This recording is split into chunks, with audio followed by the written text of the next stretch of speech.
मैं शपथ लेती हूँ कि विद्यार्थी मेरा धर्म है, मानवता की सेवा करना मेरा परम लक्ष्य है, राष्ट्र की उन्नति में मैं सदैव तत्पर रहूंगी, अपने कर्तव्य मार्ग पर आगे बढ़ते हुए एक स्वच्छ, सुंदर तथा भ्रष्टाचार मुक्त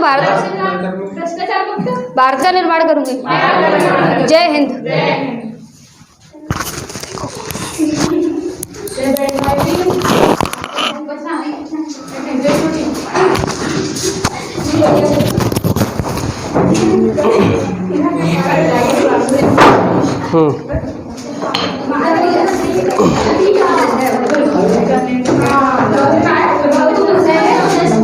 तो बहिर्जात बल में हम लोग आज पढ़ेंगे सागरीय जल।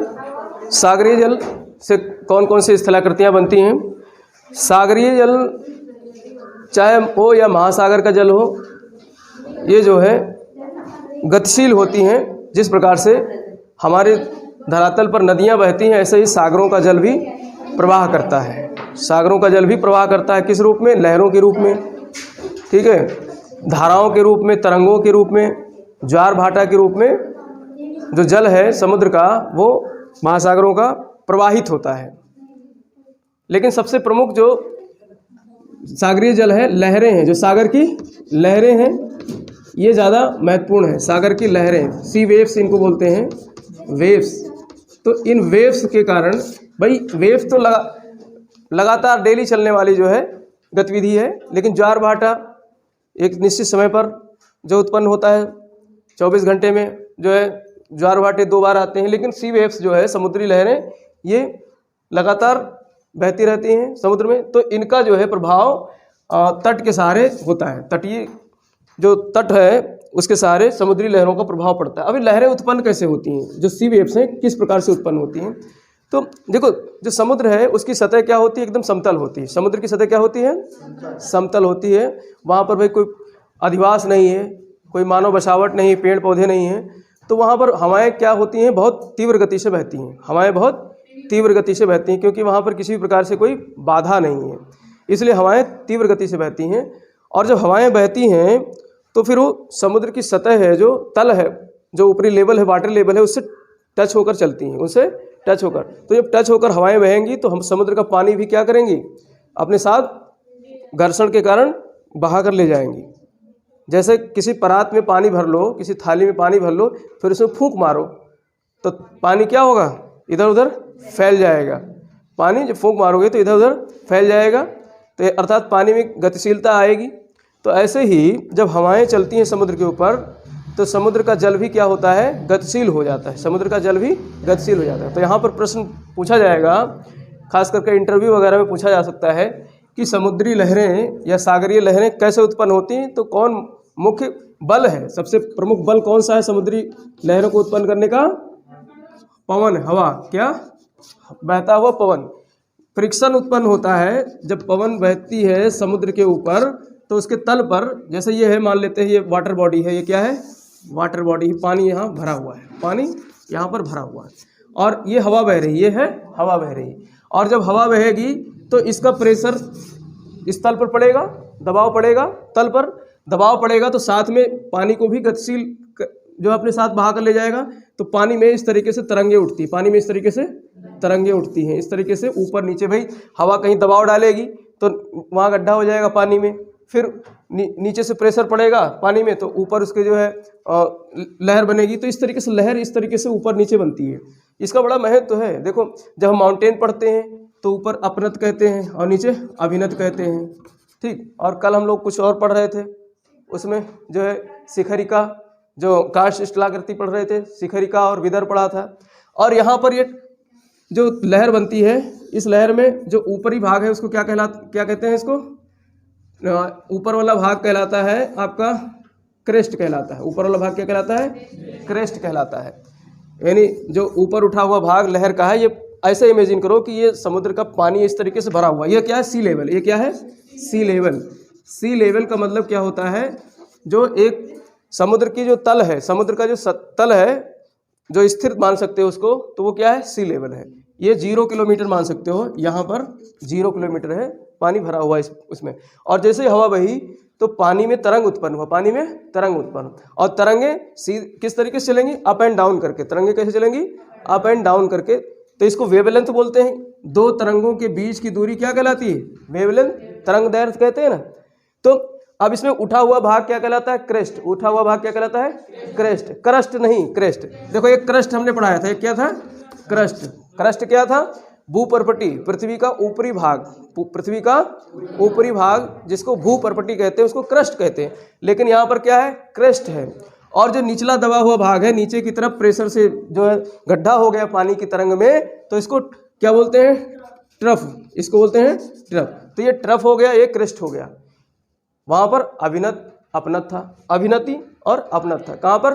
फोल्डेड माउंटेन में, वलित पर्वत में। और यहाँ पर ये धाराएं उत्पन्न हुई, वेव्स उत्पन्न हुई। देखो धाराएं जो होती, थोड़ा थोड़ा अंतर रहता है। धाराएं एक निश्चित दिशा में बहती हैं, धाराएं एक निश्चित दिशा में, जैसे नदी है, नदी का पानी एक निश्चित दिशा में ढाल के अनुरूप बहता है। और जो समुद्र में धाराएं बनती हैं वो भी एक निश्चित दिशा में ढाल के अनुरूप पानियों का एक समूह बहता है, तो उसे धारा कहते हैं। अब वहाँ जो है कैसे बनता है ग्रेडियंट या जो है ढाल कैसे बनता है? तो ढाल वहाँ बनने के लिए लवणता मुख्य तत्व है। प्रभाव जो पवन है ये तो है ही है, पवन गतिशीलता प्रदान करता है, लेकिन वहाँ पर जो ढाल बनता है समुद्र में वो नमक के कारण बनता है। नमक के कारण जब पानी खारा होगा तो खारापन सब जगह समान नहीं होगा, कहीं नमक ज़्यादा है तो कहीं कम है, तो वहाँ पर समुद्र में एक ग्रेडियंट बन जाता है। क्या बन जाता है? ग्रेडियंट, प्रवणता बन जाता है। तो उस प्रवणता के सहारे समुद्र का जल प्रवाहित होता है एक निश्चित दिशा में, ठीक। तो उस तरीके से वो एक तरीके से एक नदी है जो समुद्र में बहती है, लेकिन उसका ज़्यादा प्रभाव नहीं पड़ता है क्योंकि वो तट के सहारे बहुत कम आते हैं। और हमको यहाँ तो तट के सहारे जो समुद्री धाराएं आएंगी, सी वेव्स आएंगी, उनका प्रभाव जो है दिखता है। जब ये धाराएं तट से टकराती हैं लहरें, तो फिर ये इरोजन करती हैं। क्या करती हैं? इरोजन। तभी तो इरोजनल लैंडफॉर्म्स बनाएंगी। समुद्र के अंदर कुछ भी बहता रहे, कुछ भी उठता रहे, तो उससे कोई प्रभाव नहीं पड़ने वाला है। लेकिन जब वो तट पर आएंगे, अब तट क्या चीज़ है, कौन सी बला है? देखो तट क्या है? स्थल और समुद्र का मिलन स्थल, जहाँ स्थल खंड है और समुद्र तल, समुद्र है स्थल खंड और समुद्र तल, जहाँ दोनों मिलते हैं उसको क्या बोलते हैं? तट कहते हैं। अब वो तट चाहे नदी का हो, चाहे सागर का हो, चाहे झील का हो, तट कहलाता है। वो क्या कहलाता है? तट कहलाता है। कोस्ट कहते हैं, COAST, कोस्ट कहते हैं। कोस्ट मतलब तट। तो अब इस तट से जब इस लहर उत्पन्न हुई, सी वेव्स उत्पन्न हुई, सी वेव्स में इस तरीके से तरंगे चलती हैं। ऊपर उठा हुआ भाग क्रेस्ट कहलाता है, नीचे धंसा हुआ भाग ट्रफ कहलाता है। और ये अब ये सी लेवल हमने 0 मान लिया। इस सी लेवल से जो लहरें हैं वो ऊंचे तक जा सकती हैं, 1 मीटर 2 मीटर ऊंचे तक जा सकती हैं, और नीचे भी गहराई में 2 मीटर 4 मीटर तक गहराई में जा सकती हैं। तो इस तरीके से अगर इसमें नाव कोई चल रहा है तो नाव भी इस तरीके से चलेगा, नीचे आएगा, ऐसे ऐसे चलता है। बड़ा मज़ा आता है नाव में बैठो, इसमें समुद्र में जा करके ऐसे नाव बहती है, कभी ऊपर गई कभी नीचे आई, धाराओं के साथ ऐसे बहती है नाव। तो इस तरीके से ये लहरें जो है चलती हैं। और लहरें जो है जब इस तरीके से जो लहरें आती हैं वो क्या कहलाती हैं? इनमें जो है ब्रेक लगता है एक तरीके से, इनमें एक तरीके से ब्रेक लगता है। जैसे विद्युत धारा जो प्रवाहित होती है तो उसमें ऐसे नहीं प्रवाहित होती, पीछे से जो है प्रेशर मारता है, वोल्टेज कहते हैं ना, 440 वोल्ट का करंट लग गया तो वोल्टेज क्या मारती है? विद्युत धारा को जो है प्रेशर मारती है, उसको गतिशील करती है, धक्का मारती है। तो वोल्टेज धक्का देती है, तब जो है विद्युत धारा चलती है। और फिर जब विद्युत धारा चलेगी तो आगे से प्रतिरोध लगता है, रेजिस्टेंस जिसको कहते हैं, वो रोकने का प्रयास करती है। तभी तो विद्युत के उपकरण काम करते हैं, बिजली के उपकरण तभी काम करते हैं। प्रेशर यानी वोल्टेज चलता है, पीछे से वोल्टेज धक्का मारता है तब धारा चलती है, और उसको रोकने का काम करती है प्रतिरोध, जिसको ओम में मापते हैं। तो प्रतिरोध रोकने का काम करती है, तब जो है सारे उपकरण, जैसे हम जो है क्या है, टंगस्टन है, टंगस्टन जो है उसमें वो लाल हो जाता है, जैसे विद्युत धारा उसमें प्रवाहित होगी तो वो क्या हो जाएगा? लाल हो जाएगा, लाल भभूका होकर चमकने लगेगा। तो वैज्ञानिकों ने इसका पता लगा लिया कि टंगस्टन जो लाल भभूका हो जाता है उसमें विद्युत धारा प्रवाहित करो, तो उसको फिर बल्ब में इस्तेमाल करना शुरू कर दिए। टंगस्टन के फिलामेंट लगाते हैं ना बल्ब में, तभी तो जलता है। ऐसे ही जो है कॉपर में पता चल गया कि कॉपर में अगर घुमावदार उसको विद्युत धारा प्रवाहित करेंगे तो पंखे घूमने लगेंगे। तो ये सब जो है ऐसे ही इस पर धाराएं उत्पन्न होती हैं। तो ये सब जो है इनके सबके पीछे वैज्ञानिक कारण है। तो ये धाराएं चलती हैं तो इनमें भी ब्रेक लगता है, इन धाराओं में भी ब्रेक। भाई जैसे आप दौड़ रहे हो तो आपका ज़मीन पे पैर लग रहा है तो घर्षण उत्पन्न हो रहा है। तो अगर आप बर्फ़ की सतह पर दौड़ोगे, चिकनी सतह पर दौड़ोगे, तो वहाँ पर ब्रेक कम से कम लगेगा, वहाँ पर ब्रेक कम से कम लगेगा। लेकिन सतह खुरदरी हो तो फिर ब्रेक जो है ज़्यादा लगेगा। तो चिकनी सतह पर चलना आसान है कि जो है खुरदरी सतह पर चलना आसान है? चिकनी सतह पे नहीं चल पाओगे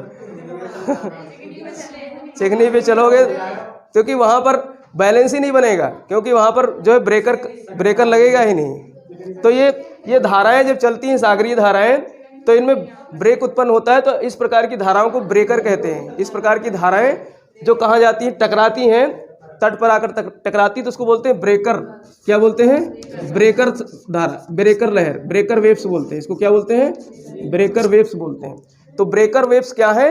जो समुद्र से उत्पन्न धाराएं तट की तरफ आती हैं, समुद्र से उत्पन्न धाराएं तट की तरफ आती हैं, तो उनको बोलते हैं ब्रेकर वेव्स। क्या बोलते हैं? Breaker waves.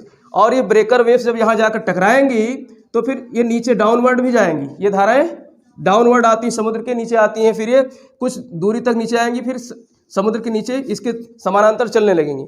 ये धारा इधर जा रही है, ये तरंग इधर जा रही है, और इसके नीचे ही अंडर करंट चलने लगता है। एक धारा जो है इसी के नीचे समानांतर विपरीत दिशा में चलने लगती है। किस दिशा में? विपरीत दिशा में। तो बैक में जा रही है। जो मुख्य धारा है, ब्रेकर धारा है, उसके किधर जा रही है? बैक में जा रही है। तो इसको बैकवास कहते हैं। क्या कहते हैं? बैकवास कहते हैं। इसको क्या कहते हैं? बैकवास। तो ये बैकवास धारा है। अब यहीं पर ये तो जाएगी तो टकराएगी, ये जाएगी तट से क्या करेगी? टकराएगी। तो टकरा करके तट को क्या करेगी? इरोजनल लैंडफॉर्म्स बनाएगी। कौन सा लैंडफॉर्म्स बनाएगी? इरोजनल, अपर्दन वाले। ये टकराई तट से और तट को काटेगी, छांटेगी, ठीक। तो वहाँ कौन सा लैंडफॉर्म बनेगा? अपर्दनात्मक या इरोजनल। और ये इरोजन किया हुआ जो पदार्थ है, जो मलबा है, जो डेवरिस है, जो कंकड़ पत्थर है, उसको नीचे तक लाएगी और फिर नीचे तक ला करके फिर अंदर यहाँ तक ला करके जमाव करेगी। इधर ला करके जमाव करेगी, तट के इधर सहारे में क्या करेगी? जमाव करेगी। तो यहाँ पर जो बैकवास है, बैकवास धारा ये क्या करती है? जमाव का कार्य करती है। क्या चीज़ है?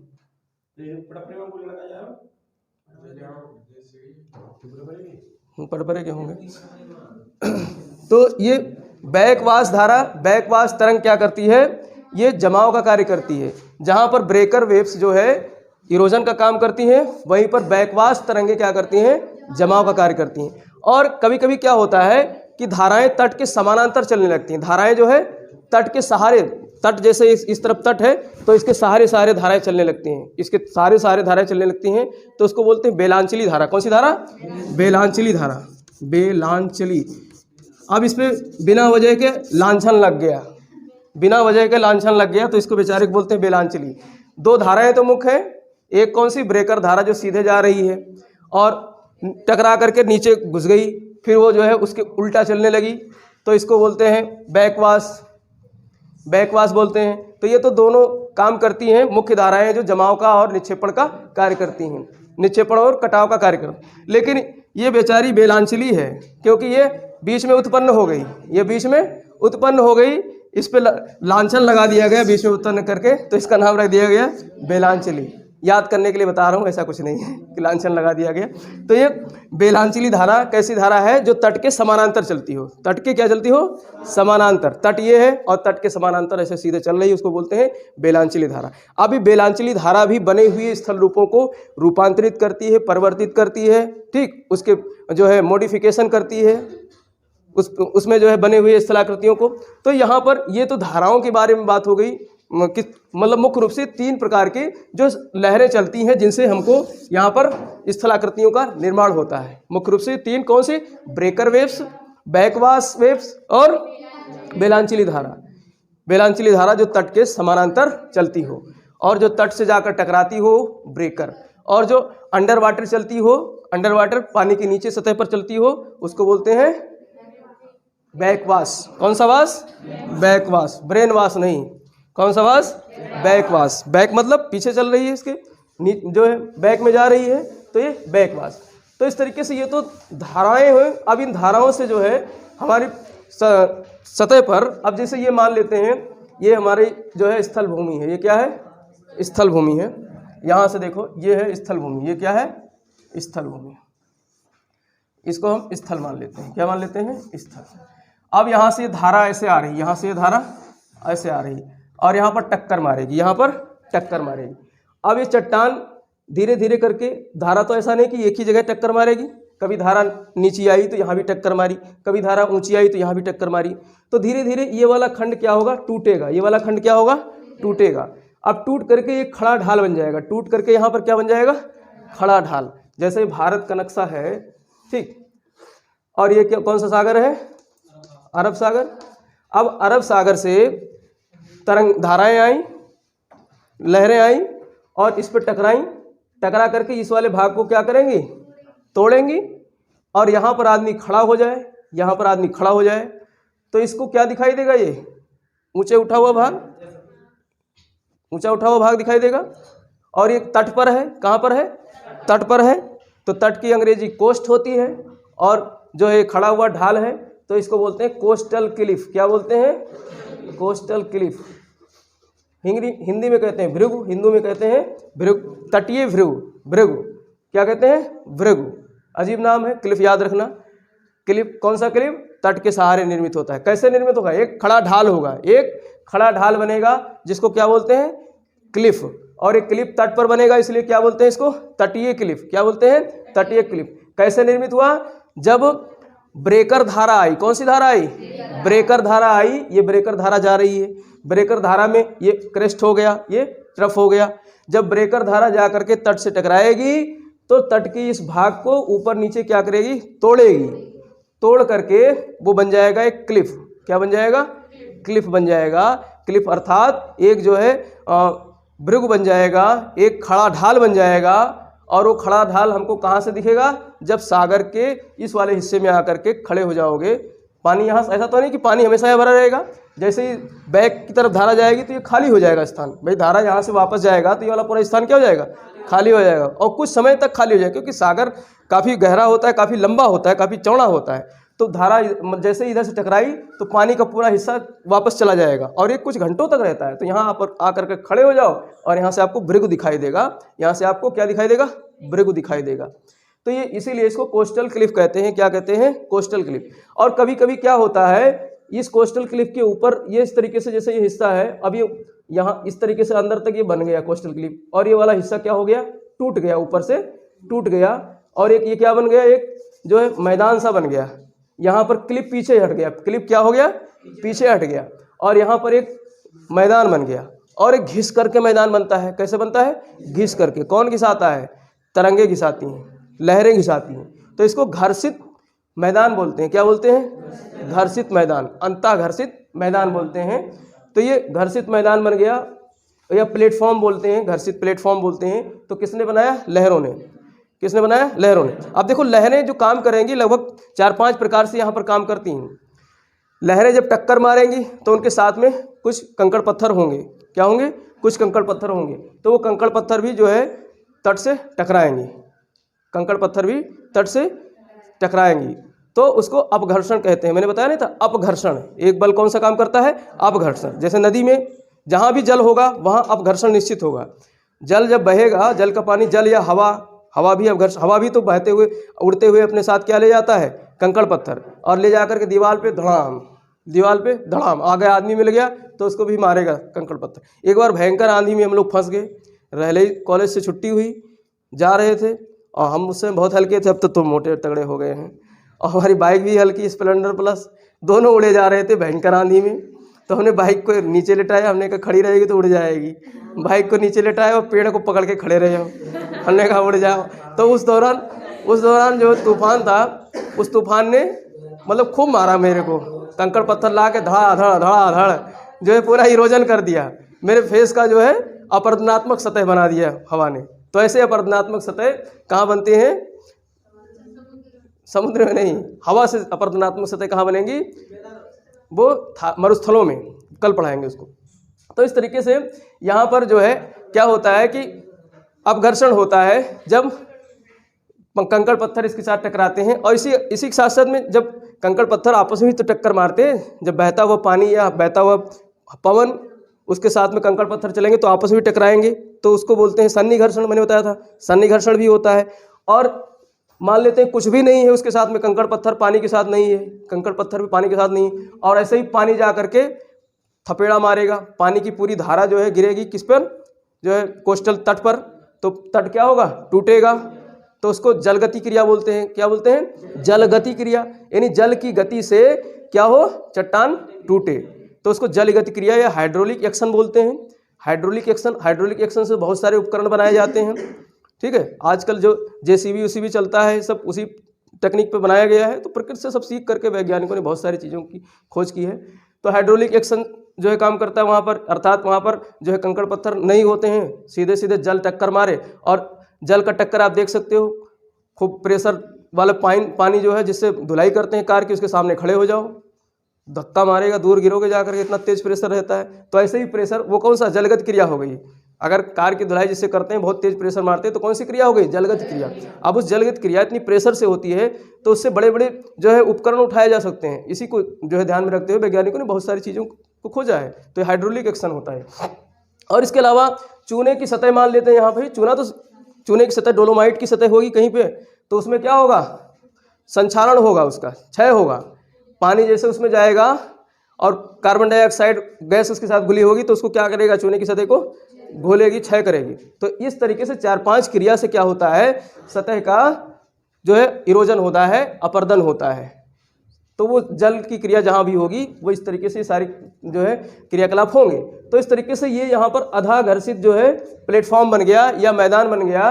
तो ये क्लिप का ऊपर वाला हिस्सा क्या हो जाएगा, टूट जाएगा और ये मैदान जैसा दिखाई देगा। तो इसको अधाघर्षित मैदान या जो है प्लेटफॉर्म बोलते हैं। तो इस तरीके से ये बन जाएगा, यहाँ क्लिप बन गया। और कभी कभी क्या होता है कि जैसे मैंने बताया ना कि जलगति क्रिया से, जलगति क्रिया मान लेते हैं ये एक चट्टान है, ये एक चट्टान है तट के सहारे, और इधर इमेजिन करो इधर क्या है, सागर है, इधर साइड में 3D पिक्चर आप दिमाग में इमेजिन करो कि ये एक तट है और जो हो सकता है थोड़ा सा पठारी हो, पहाड़ी हो, थोड़ा उठा हो, और यहाँ से समुद्र की तरंगे जाकर के, लहरें जाकर के यहाँ टक्कर मारती हैं। यहाँ क्या करती हैं, टक्कर मार रही। अब इसको टक्कर मारते मारते अंदर गड्ढा कर देंगी, इसको क्या करेंगे, गड्ढा कर देंगी। तो अंदर तक काफ़ी गहराई तक, अंदर 4-5 मीटर 10 मीटर तक क्या हो जाएगा, गहरा गड्ढा बन जाएगा अंदर तक। और इसमें जाओगे तो ये गुफा जैसा दिखेगा। कैसा दिखेगा, गुफा। तो ये जो है कोस्टल वेब बन जाता है। क्या बन जाता है, कोस्टल वेब, तटीय कोस्टल केव बन जाता है। तटीय जो है गुफा बन जाता है, समुद्री गुफा या तटीय गुफा बन जाता है। किस तरीके से, यहाँ से जो है या फिर यहाँ कोई चूने की सतह होगी तो भी उसका भी संचारण होगा, घुलेगा। तो इस तरीके से घुल करके एक केवनुमा, गुफानुमा आकृति बन जाती है। गुफा हमने देखा था भूमिगत जल से भी बन रही थी और यहाँ भी गुफा बन रही है तट के सहारे। इस तरीके से टक्कर मार, यहाँ तो सीधे सीधे सब पूरा इस इरोड कर दिया ये वाला, तो खड़ा हुआ क्लिफ बन गया, खड़ा हुआ क्लिफ बन गया। लेकिन अगर मान लेते हैं पूरे भाग को ना काट करके बल्कि बीच वाला या किनारा वाला भाग अंदर तक गहराई तक काटता चला जाए तो वो कैसा बनता है, गुफा जैसा हो जाता है। इसके अंदर जो है लोग जाते हैं, जब जो है ये थोड़ा सा पीछे हट जाता है तट से, पानी यहाँ तक नहीं आता है, तो यहाँ लोग जो है दर्शन करने जाते हैं। लोग जो है तट के सहारे, तट बीच के सहारे एंजॉय करने जाते हैं। तो इस तरीके से एक जो है कोस्टल केव बन जाता है, ये कोस्टल केव बन जाता है, गुफा बन जाता है। और कभी कभी क्या होता है कि ये गुफा बनी और ये गुफा का जो है पूरा गुफा आर पार हो जाए, पूरा गुफा आर पार हो जाए। धीरे धीरे भाई टक्कर पड़ रहा है, धीरे धीरे टक्कर पड़ रहा है। अब पानी का टक्कर पड़ेगा तो छेद हो जाएगा, इसमें क्या हो जाएगा, छेद हो जाएगा।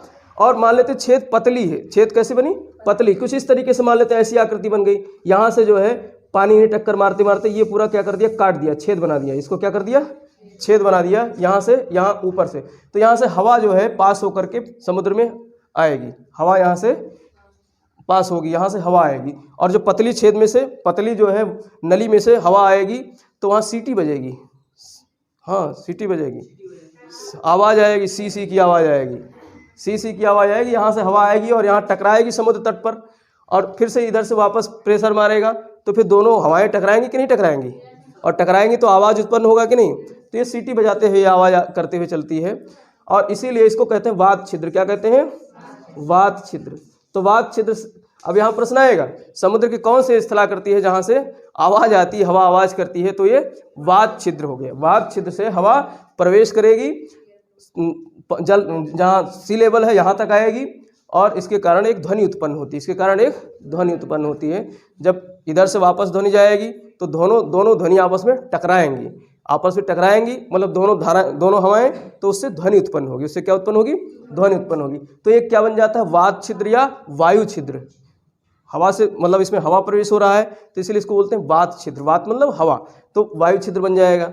और जो केव है वो पूरी तरीके से जब खाली कर देगा और ऊपर वाला हिस्सा जो है इस तरीके से पतला बना रहेगा। ऊपर वाला हिस्सा इसे पतला, यानी इधर से आदमी चढ़ करके इधर चला है, इधर से आदमी चढ़ करके इधर चला है, तो ये क्या बन जाएगा? एक जो है तटबंध बन जाएगा, एक तटबंध टाइप का बन जाएगा या एक अर्क बन जाएगा। क्या बन जाएगा? पुल टाइप का, पुल कह सकते हो, पुल बन जाएगा। भाई यहाँ पानी भरा हुआ है, पूरा छेद करके इसने पानी इधर उधर हो गया और इसके ऊपर ब्रिज टाइप का बन गया। क्या बन गया? ब्रिज टाइप का बन गया।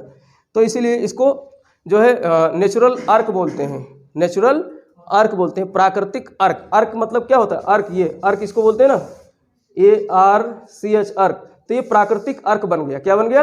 प्राकृतिक अर्क।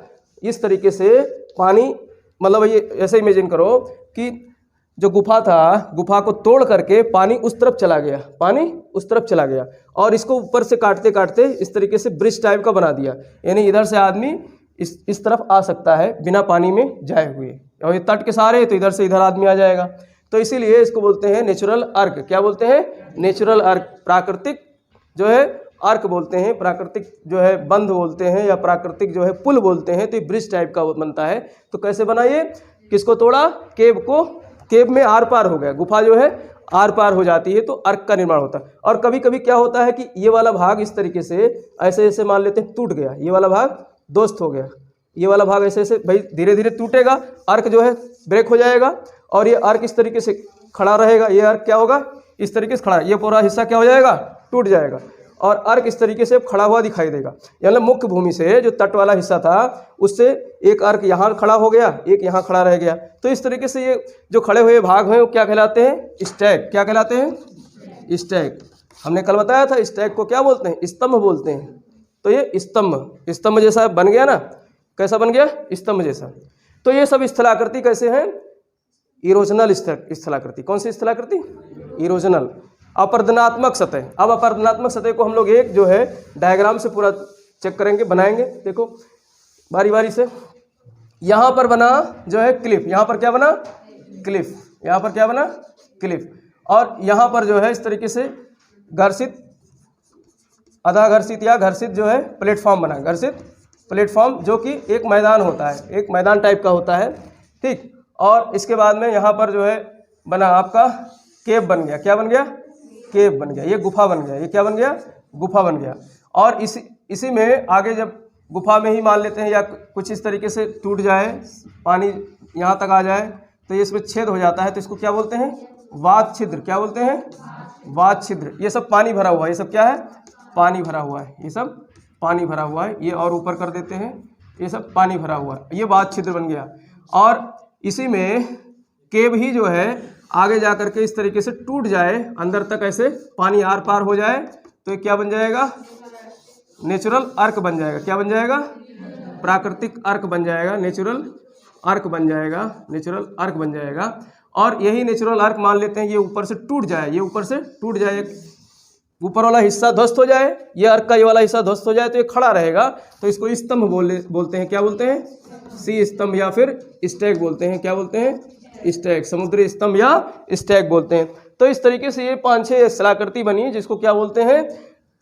इरोजनल सतह। क्या बोलते हैं? इरोजनल सतह, अपर्दनात्मक सतह। क्या बोलते हैं?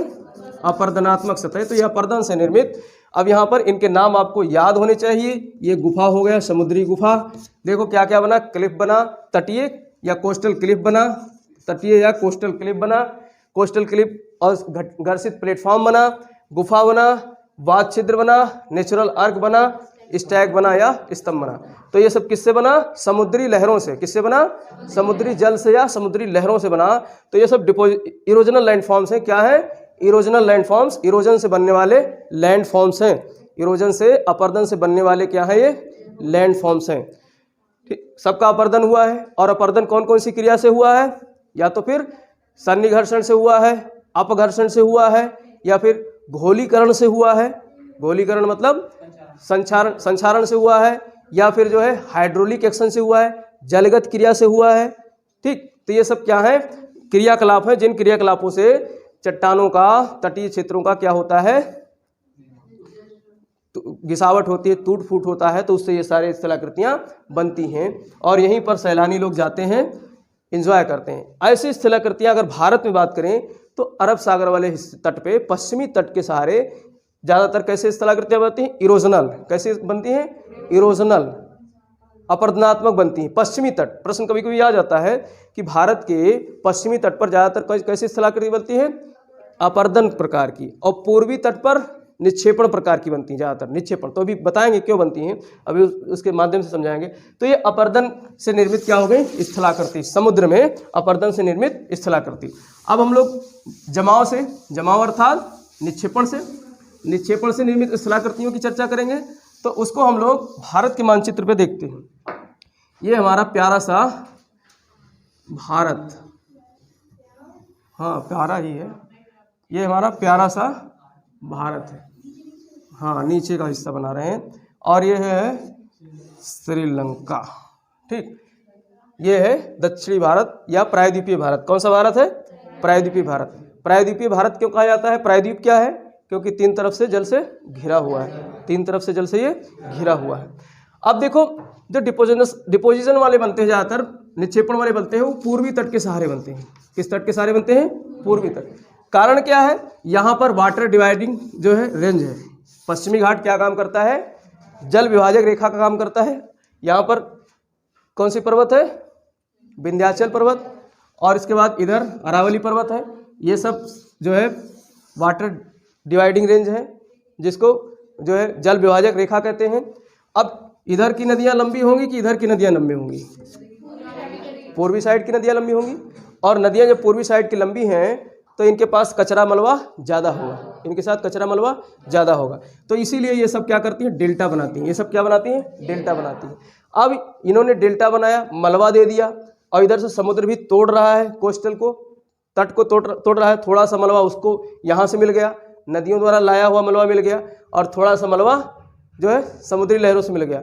दोनों ने कहा अब हम लोग गठजोड़ कर लेते हैं। भाई गठजोड़ की सरकारें बनती हैं तो ये भी तो करेंगे गठजोड़, तो गठबंधन कर लेते हैं कि तुम जो लेकर आओगे उसमें हम डिफॉर्मेशन करेंगे, उसमें हम रूपांतरण करेंगे, परिवर्तन करेंगे। तुम जो लाकर यहाँ जमा करोगे, हम आएंगे एक ही बार में उड़ा कर ले जाएंगे अपने साथ में, कभी अंदर ले जाएंगे, कभी ऊपर ले आएंगे। तो इस तरीके से जमाव करेंगे, इधर उधर ले जा करके जमाव करेंगे।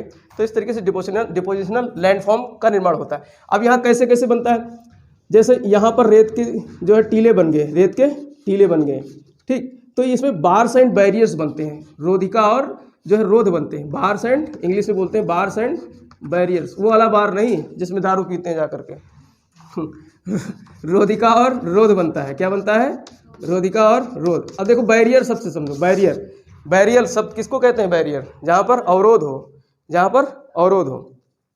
बैरियर लगा नहीं रहता है, हाँ, जहाँ पे पुलिस वाले रोक लेते हैं, बांस का वो खींचा, पहले तो यही बांस वाला ही रहता था बैरियर, अब तो सब इलेक्ट्रॉनिक बैरियर हो गया है।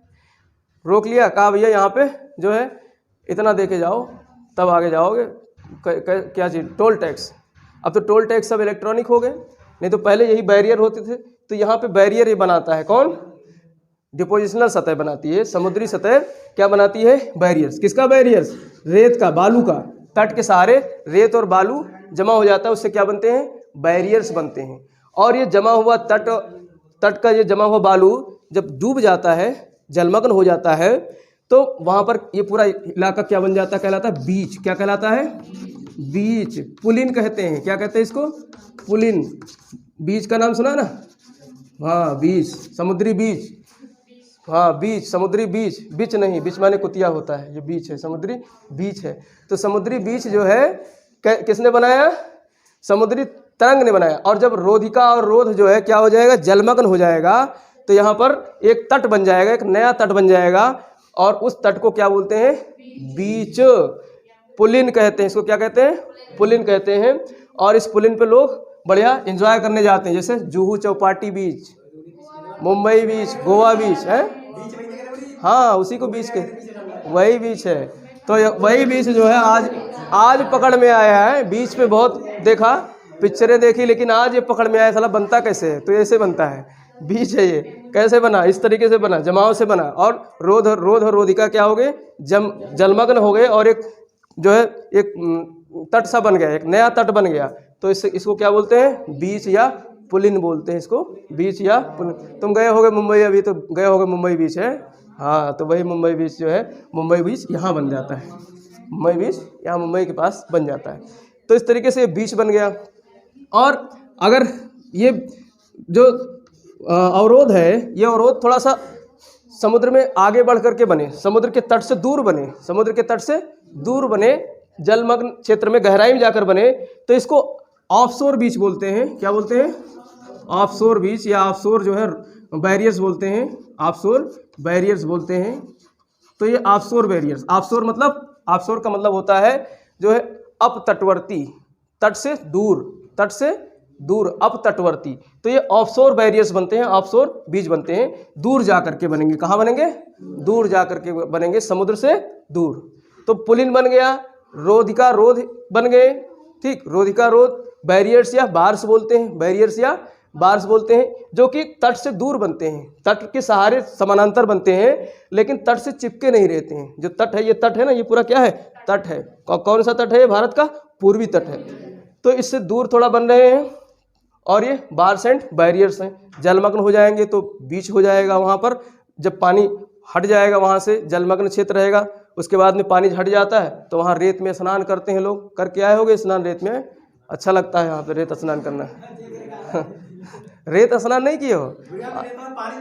अरे पानी चला जाता है, उसके बाद वहाँ जब जाओ, ऐसे जगह जाओ, तो वहाँ पर टूरिस्ट से मतलब जो गाइड होते हैं, टूरिस्ट गाइड, उनसे जानकारी कर लो कि समुद्र का पानी कब जाएगा यहाँ से। जो लहर, भाई लहर मैंने बताया ना कि लहरें जो होती हैं वो कुछ समय तक अंदर चली जाती हैं, और तो ये पूरा क्षेत्र खुल जाता है, ये पूरा क्षेत्र खुल जाता है। तो यहाँ पर जो है लोग जो है जा करके रेत स्नान करते हैं, रेत से, बालू से स्नान करते हैं, जैसे पानी से स्नान करते हैं, ऐसे रेत स्नान करते हैं। ठीक है, तो इस बार जाना तो रेत स्नान करके आना। इसीलिए भूगोल पढ़ के तब जाया करो कहीं टहलने वहलने, बिना भूगोल पढ़े तो मज़ा नहीं आएगा दुनिया घूमना। ठीक, तो इस तरीके से ये जो है, हाँ, बीच बन गया, पुलिन बन गया, ऑफशोर बैरियर्स हो गया। और कभी कभी क्या होता है, ये बैरियर जो है, जैसे ये नदी इधर से, नदी मलवा लाई और यहाँ पर डेल्टा बनाई, और ये कलमुहा इधर से आया। कौन कलमुहा? लहर। लहर इधर से आया और इसने क्या किया, इसी के सहारे इधर उधर छांट दिया, इसी के सहारे इसे लंबा लंबा जमा दिया, इधर लंबा लंबा इस तरीके से जमा हो गया। इस तरीके से तट से मिलता हुआ, तट से मिलता हुआ जमाव बन जाता है, तट से मिलता हुआ जमाव बन जाता है, इस तरीके से बनता है, ऐसे चला जाता है।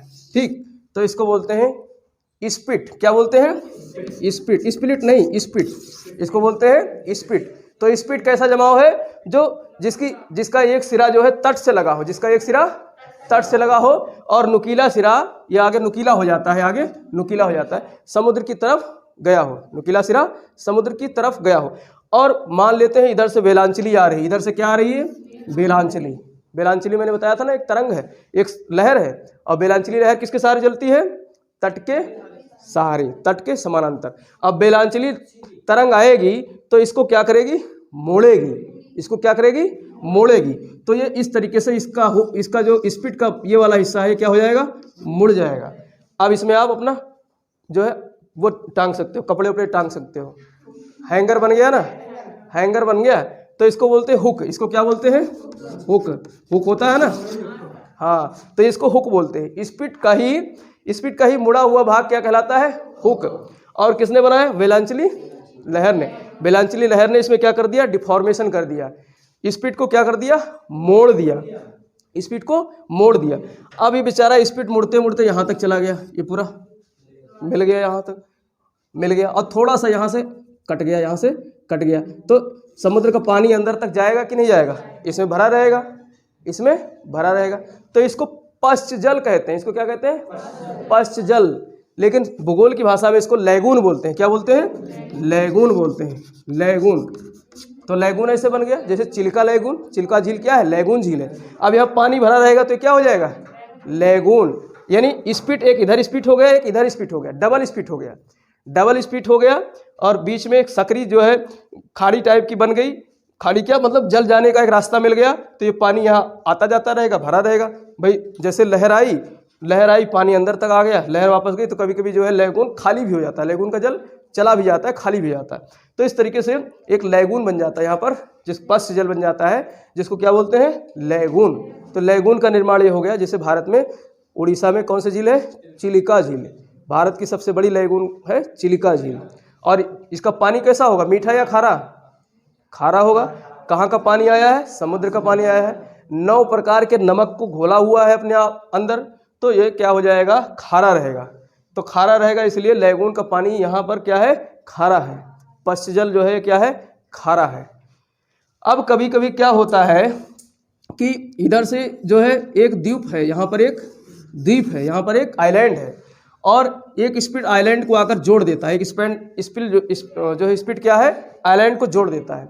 एक स्पीड आइलैंड को जोड़ देता है। जैसे यहाँ पर ये आइलैंड कौन सा है, श्रीलंका। ये कौन सा आइलैंड है, श्रीलंका। और भगवान राम के बंदरों ने एक स्पीड बनाया। भगवान राम के बंदरों ने एक स्पीड बनाया था, पत्थर जमा करके। कौन सा, क्या बनाया था, राम सेतु। तो अब ये राम सेतु और ये स्पीड जुड़ रहा है, तो इसको क्या बोलते हैं, टोम्बोलो। क्या बोलते हैं, टोम्बोलो। तुम बोलो, हम नहीं बोलेंगे, तुम बोलोगे, तो इसको बोलते हैं टोम्बोलो। क्या बोलते हैं, टोम्बोलो। किसको बोलते हैं, टोम्बोलो? जब स्पीड जो है, जब स्पीड किसी आइलैंड को जोड़े, जब स्पीड किसी द्वीप को जोड़े, आइलैंड को जोड़े, तो उसको क्या बोलते हैं, टोम्बोलो। हम नहीं बोलेंगे, तुम बोलोगे। हाँ, तो इसको तुम बोलो बोलते हैं, टोम्बोलो बोलते हैं। क्या बोलते हैं, अजीब अजीब नाम है, क्या बोलते हैं, टोम्बोलो। तो ये टोम्बोलो हो गया। अब मान लेते हैं एक आइलैंड यहाँ है और एक आइलैंड मान लेते हैं यहाँ है, श्रीलंका अपने आप बना हुआ है। एक आइलैंड यहाँ है, एक आइलैंड यहाँ है, और स्पीड जो है यहाँ न बन करके दोनों आइलैंड को जोड़ेगा। स्पीड जो है दोनों आइलैंड को जोड़ रहा है, दोनों आइलैंड को जोड़ रहा है। तो आपने जो है कभी मसल बनाने गए हो ना, तो वहाँ पर डंबल उठाया कि नहीं? डंबल में एक आइलैंड इधर होता है, एक आइलैंड इधर होता है। एक डंबल ये बन गया, डंबल जैसा बन गया, तो इसको डंबल बोलते हैं। क्या बोलते हैं, डंबल बोलते हैं। डंबल, हाँ बोल बेल, जो भी हो, डंबल। तो ये डंबल बन गया। क्या बन गया, डंबल बन गया। इसमें क्या है, 2 आइलैंड को स्पीड जोड़ता है। जब 2 आइलैंड को स्पीड जोड़ता है तो उसको क्या कहते हैं, डंबल। क्योंकि ये डंबल जैसा ही है, डंबल जैसा ही है।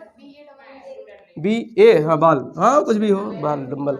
तो ये डंबल बन जाएगा। क्या बन जाएगा, ये डंबल बन जाएगा। तो इस तरीके से 2 आइलैंड जोड़ रहा है। जब एक आइलैंड मुख्य भूमि से जुड़ेगा तो क्या, कौन बोलेगा, तुम बोलोगे। तुम बोलोगे, नहीं हम नहीं बोलेंगे। जब एक आइलैंड मुख्य भूमि से स्पीड से जुड़ जाएगा तो क्या हो जाएगा, टोम्बोलो। और जब 2 आइलैंड जुड़ जाएंगे स्पीड से तो डंबल बन जाएगा। ठीक। और जब बेलांचली धारा आकर उसको मोड़ देगी जो है, तो एक हुक बन जाएगा। हुक में कपड़े उपड़े टांगो, हुक लगा दो, तो इस तरीके से हुक बन जाएगा। ये तो मुड़ करके इस तरीके से हुक बन जाएगा। देखो IAS की परीक्षा में चित्र बना देता है, कहेगा चित्र पहचानो, तो ये हुक है। क्या है, हुक है। तो ये चित्र आपको पहचानना होगा और इसका कंसेप्ट भी क्लियर होना चाहिए, कंसेप्ट भी क्लियर होना चाहिए, तभी इन्हें आप जीवन भर याद रखोगे, भूलोगे नहीं। भाई जीवन भर तुम्हें याद रहे, अब तुम बोलो याद रहेगा, भूलोगे नहीं भूलोगे, क्योंकि हमने तुमको बुला दिया है। तो अब ये तुम बोलो याद रहेगा। तो इसको याद रहे, इसीलिए हम इतना थोड़ा सा इंटरेस्टिंग बना देते हैं टॉपिक को, कि आप भाई पढ़ाई का मतलब ही क्या है, जब उसको व्यवहारिक रूप से जो है व्यवहारिकता हो उस पढ़ाई का, तभी उसका महत्व है पढ़ाई का। तो इस तरीके से ये कैसे लैंड फॉर्म्स बन गए, डिपोजिशनल। ये कैसे लैंड फॉर्म्स बन गए, डिपोजिशनल। और भारत के तट के सहारे अगर बात करें तो पूर्वी तट के सहारे ज़्यादा डिपोजिशनल लैंड फॉर्म्स बनते हैं, पूर्वी तट के। और पश्चिमी तट के सहारे भी बनते हैं, लेकिन ज़्यादातर किधर बनते हैं, पूर्वी। कारण क्या है कि जो पश्चिमी तट है, इस पश्चिमी तट जिसको बोलते हैं, ये हमने बोला था, इसको कगार बोलते हैं, पश्चिमी कगार बोलते हैं, या फिर इसको जो है घाट भी कहते हैं, पश्चिमी घाट कहते हैं। तो इस पश्चिमी घाट का निर्माण कब कैसे हुआ था, अरब सागर धंस गया था, नीचे अरब सागर धंस गया था, तो एक कगार बन गया था। क्या बन गया था, कगार बन गया था। तो इस कगार में जो नदियाँ बहती हैं वो मलबा वलबा नहीं लाती, ज़्यादातर रिफ्ट घाटी में बहती हैं। किसमें बहती हैं, रिफ्ट घाटी में बहती हैं। तो मलबा ज़्यादा इधर आता नहीं है, और समुद्र की तरंगे जो है इस तरीके से यहाँ तक, और ये कठोर चट्टाने भी हैं, तो ज़्यादा इनको तोड़ फोड़ नहीं पाती। इधर तो सारा क्या है, डेल्टाई क्षेत्र, ये पूरा सब डेल्टाई क्षेत्र है भाई। गंगा से लेकर के, गंगा फिर जो है आपका यहीं पर इधर गोदावरी, कृष्णा, कावेरी, इनमें सब बहुत सारी छोटी छोटी सहायक नदियाँ, इनका सबका डेल्टा इस तरीके से बनता है ना। तो इनको समुद्री तरंगे जो है काटने में इनको बड़ा आनंद आता है, इनको जमा करने में, इन्हीं को डिफॉर्म करती हैं, उड़ा करके इधर उधर जमा करती हैं। तो इनसे बहुत सारी आकृतियाँ बनती हैं। तो ये जमा वाली आकृति बन गई। कौन सी, कैसी आकृति? डिपोजिशनल बन गई। और कैसे? सी वेव से, समुद्री वाटर से, समुद्री जल से, सागरीय जल से बन गई। और इसके अलावा जो है कुछ तट बनते हैं, कुछ तट हैं, उसके बारे में भी जान लो। जैसे एक तट है आपका रिया तट, एक तट है रिया तट। अब रिया चली गई, नहीं तो अब इसको बताते कि रिया तट क्या होता है। रिया आई थी ना प्रैक्टिकल में, अब हो गई। तो रिया तट कैसा होता है कि जैसे ये जो है कोई नदी इधर से आ रही है, कोई नदी इधर से आ रही है, और इसने क्या किया, यहाँ पर एक जो है गड्ढा बनाया, इस तरीके से गर्त बनाया। ये क्या बना दिया? गर्त। और किसी कारणवश ये जलमग्न हो जाए, नदी द्वारा बनाया हुआ गर्त क्या हो जाए? जलमग्न हो जाए, तो उसको क्या बोलते हैं? रिया तट। क्या बोलते हैं? रिया तट। तो रिया तट कैसे बनता है? जब नदी द्वारा बना, जो नदी का जो डेल्टाई क्षेत्र है, नदी का जो डेल्टाई क्षेत्र है वो क्या हो जाए? जलमग्न हो जाए। क्या हो जाए? जलमग्न हो जाए। तो उससे बनने वाले तट को क्या बोलते हैं? रिया तट। उससे बनने वाले तट को क्या बोलते हैं? रिया तट। और कभी कभी क्या होता है कि जैसे इसके सारे मान लेते हैं पर्वतीय क्षेत्र है, इसके सारे क्या है? पर्वतीय क्षेत्र है, इसके सारे पर्वतीय क्षेत्र है। और पर्वतीय क्षेत्र का ये हिस्सा जो है जलमग्न हो जाए, पर्वतीय क्षेत्र का हिस्सा जलमग्न हो जाए, एक तट बन जाए, तो इसको बोलते हैं डॉल्मेशियन तट। कौन सा तट बोलते हैं? डॉल्मेशियन। ये सब प्रश्न आने वाले प्रश्न है। डॉल्मेशियन तट। कौन सा तट बनता है? डॉल्मेशियन तट। डॉल्मेशियन तट कैसे बनेगा? जब तट के सहारे पर्वत हो, तट के सहारे पर्वत की श्रृंखला हो और वो किसी कारणवश जलमग्न हो जाए। जलमग्न मतलब पानी में डूब जाए। और जब पानी में डूब जाएगा तो जिस तट का निर्माण होगा उस तट को बोलते हैं डॉल्मेशियन तट। कौन सा तट? डॉल्मेशियन तट। ठीक। और इसके अलावा समुद्री क्षेत्र में, वो जहाँ पर बर्फ होता है, जैसे नॉर्वे, स्विट्जरलैंड, वहाँ पर क्या है? बर्फ अपना एक तट बनाती है, बर्फ अपना तट बनाती है। बर्फ से निर्मित तट को क्या कहते हैं? उसमें देखना क्या लिखा है? फ्यॉर्ड। हाँ, एक शब्द भूल गया था मैं, फ्यॉर्ड। तो बर्फ से निर्मित जो, जैसे मान लेते हैं ये नॉर्वे है, चलो उसका चित्र ही बनाता हूं मैं। जैसे ये जो है नॉर्वे है, और यहाँ पर मैंने बताया कि ये बर्फ जमी रहती है। यहाँ पर क्या है? बर्फ जमी रहती है, और सागरीय तरंगे जो है इसको घर्षित करती रहती हैं। क्या करती रहती हैं? घर्षित। तो यहाँ पर जो तट बनता है इसको बोलते हैं फ्यॉर्ड। क्या बोलते हैं? फ्यॉर्ड। क्या बोलते हैं? फ्यॉर्ड। तो ये फ्यॉर्ड कैसे बनता है? बर्फीली सतह पर, बर्फीली सतह पर जब बर्फ से घर्षित सतह है वो डूब जाए तो वहाँ जो तट बनता है उसको बोलते हैं फ्यॉर्ड। डॉल्मेशियन कैसे बनता है? जब पर्वतीय क्षेत्र डूब जाए, जैसे यूगोस्लाविया है। अब देखो यहाँ पर जो हमारा जो ननिहाल है, हमारा नहीं, राहुल गांधी का।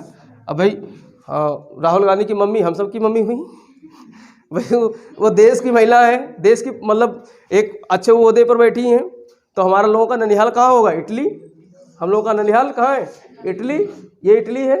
और इधर यूगोस्लाविया है। ये क्या है? पूरा यूगोस्लाविया। यहाँ पर एक सागर है एड्रियाटिक सागर। कौन सा सागर है? एड्रियाटिक सागर।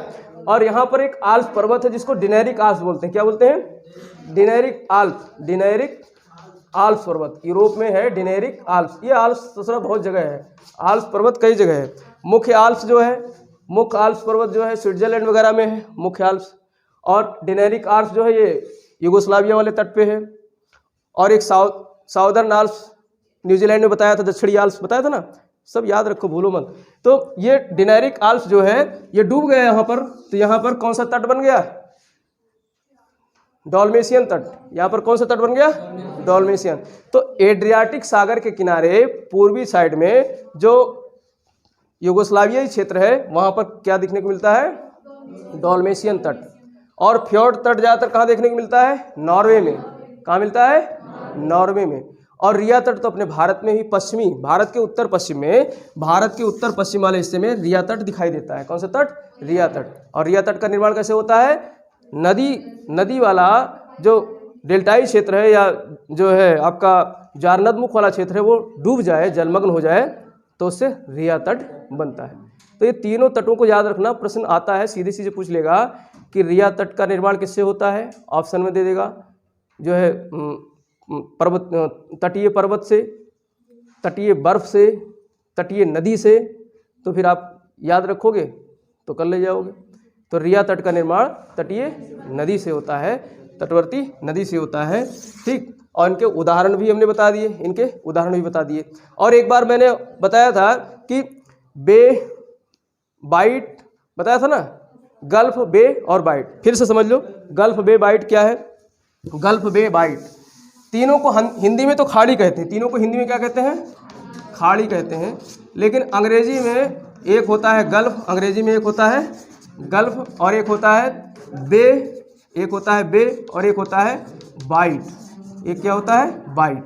तो देखो, गल्फ को भी खाड़ी कहते हैं।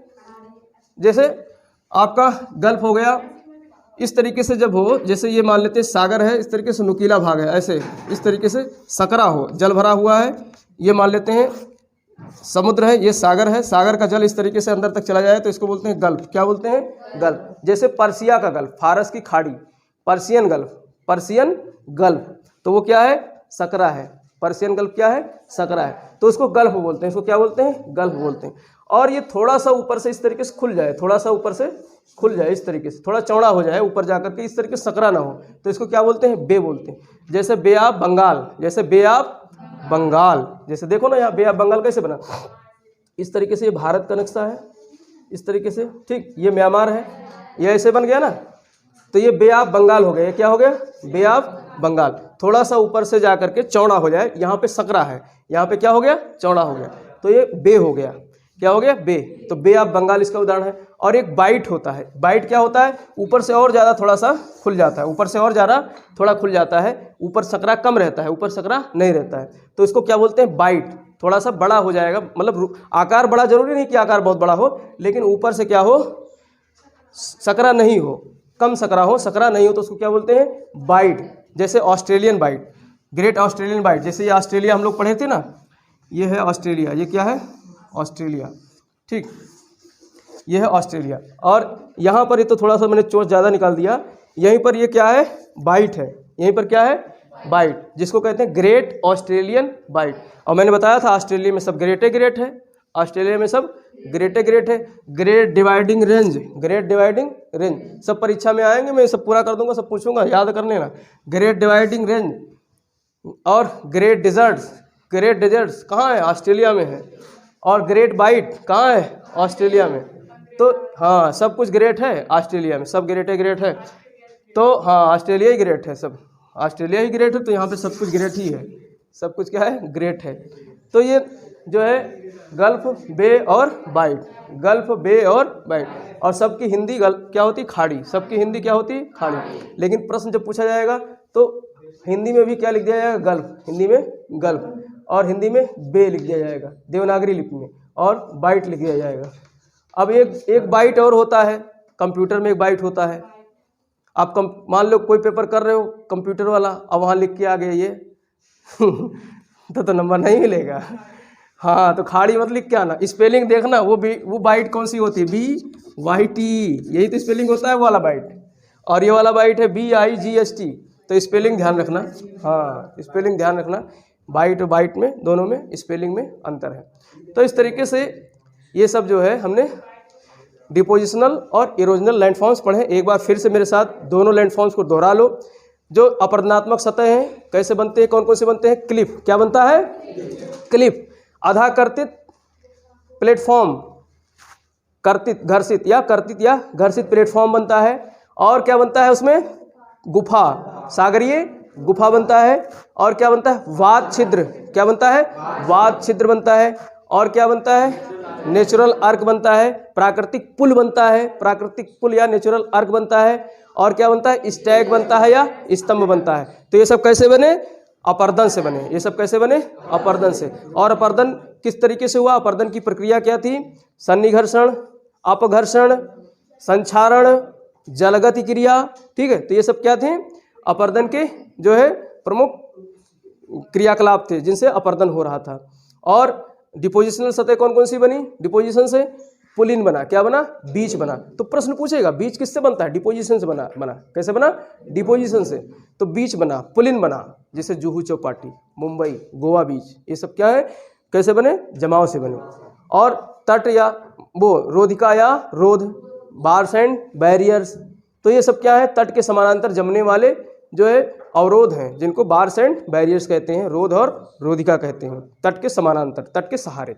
और जब तट से दूर बनता है तो ऑफशोर बैरियर्स बोलते हैं, तट से दूर यानी अब तटवर्ती तो वो ऑफशोर बैरियर्स हो गया।